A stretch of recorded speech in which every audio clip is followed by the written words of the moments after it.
A software ecosystem vast enough to power multiple businesses, generate digital products, and run autonomous workflows is standard for a large tech company. For a single developer, it requires a precise architectural strategy. This document is an intellectual property valuation report for a solo developer's digital portfolio. The bottom line calculates a mid-range asset value of €163,000.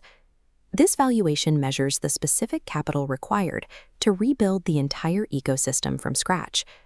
The total accounts for hundreds of hours of design and development, rigorous testing cycles, comprehensive documentation, and the creation of strict ethical frameworks.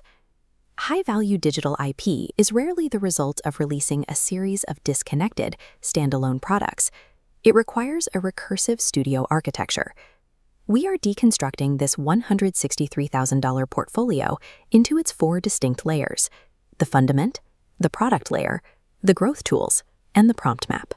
This 4-layer structure provides a definitive blueprint for how solo developers can scale and value their own digital assets. The base of this entire ecosystem is the operating systems and builders layer. This foundational layer alone is valued between €40,000 and €90,000.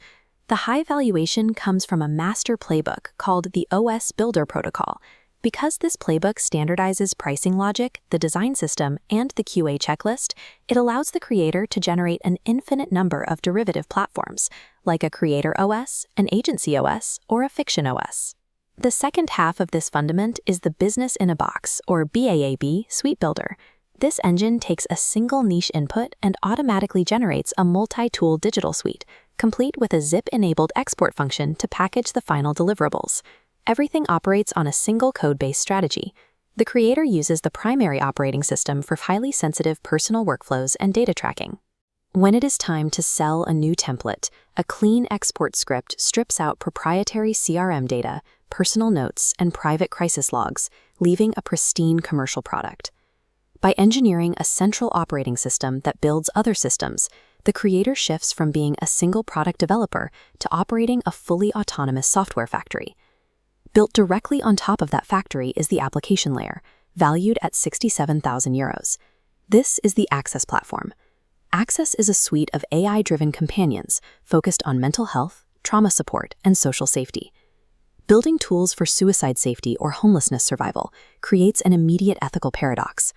A creator needs to monetize their intellectual property to survive, but extracting revenue from vulnerable users contradicts the purpose of the tools. The solution is an architectural separation of the user base, strict structural bifurcation. Tier 1 is the consumer store, delivering direct support modules for grief, bullying, and homelessness. This tier operates on a strict pay-what-you-can model, ensuring absolute zero financial gatekeeping for the people who need the help. Tier 2 targets institutions. The exact same core AI logic and safety frameworks are repackaged as standalone HTML bundles for enterprise buyers. An aviation mental safety pack or a school bullying protocol can be licensed directly to airlines, educational boards, and NGOs for €2,000 to €10,000 a year. Institutions pay market rate for enterprise-grade safety tools. That B2B capital cross-subsidizes the free public access layer, driving the immense valuation of the overall product suite without compromising its ethics. The final 2 components of the portfolio are the growth tools and the prompt map layers. Every day, the creator interacts with AI. Instead of letting those chat sessions disappear, the best prompts are extracted and formalized into strict markdown protocols. These protocols standardize complex, repetitive tasks like manuscript deep scans, SEO copywriting, and cold email outreach. They function as the codified brains of the creator's internal AI workflow.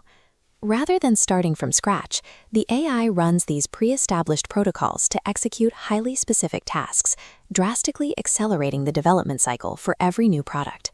These internal tools are then pushed through a productization pipeline. By stripping out project-specific data at an anonymizer gate, the protocols become ready for public release. The resulting files are bundled into prompt packs priced between €37 and €67, establishing an immediate, low-ticket revenue stream. Meticulously documenting internal AI workflows converts operational efficiency into net new, highly licensable intellectual property assets. Building a portfolio with 13 distinct products is an engineering challenge. Operating it is a logistical one.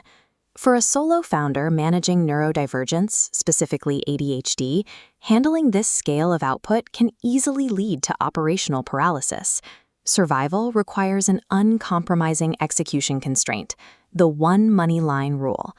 Even while sitting on $163,000 of intellectual property, the creator must ruthlessly ignore parallel product launches. The entire workflow is compressed into strict 12-week cycles with a single focal point. The goal is to stabilize and launch exactly one B2B pack, getting it to generate consistent revenue before allocating attention to anything else. To protect this focus, entire sections of the portfolio, like the Axis Consumer Store, are deliberately delayed and parked. A massive IP portfolio is mathematically valuable, but disciplined, restricted execution pacing is the ultimate bottleneck for turning that theoretical valuation into actual cash flow. The jump from a few €1,000 in sales to a six-figure intellectual property valuation requires an evolution in perspective. You have to move past building isolated tools and engineer a complete digital studio. When we look back at the €163,000 valuation table and overlay the architecture, the true mechanism of value becomes visible. Intellectual property value does not scale linearly with the sheer amount of code written. Value scales exponentially when structural frameworks, builders, protocols, and operating systems become repeatable and licensable to third parties. To increase a portfolio's valuation, founders must stop building new features and start documenting the systems that build them.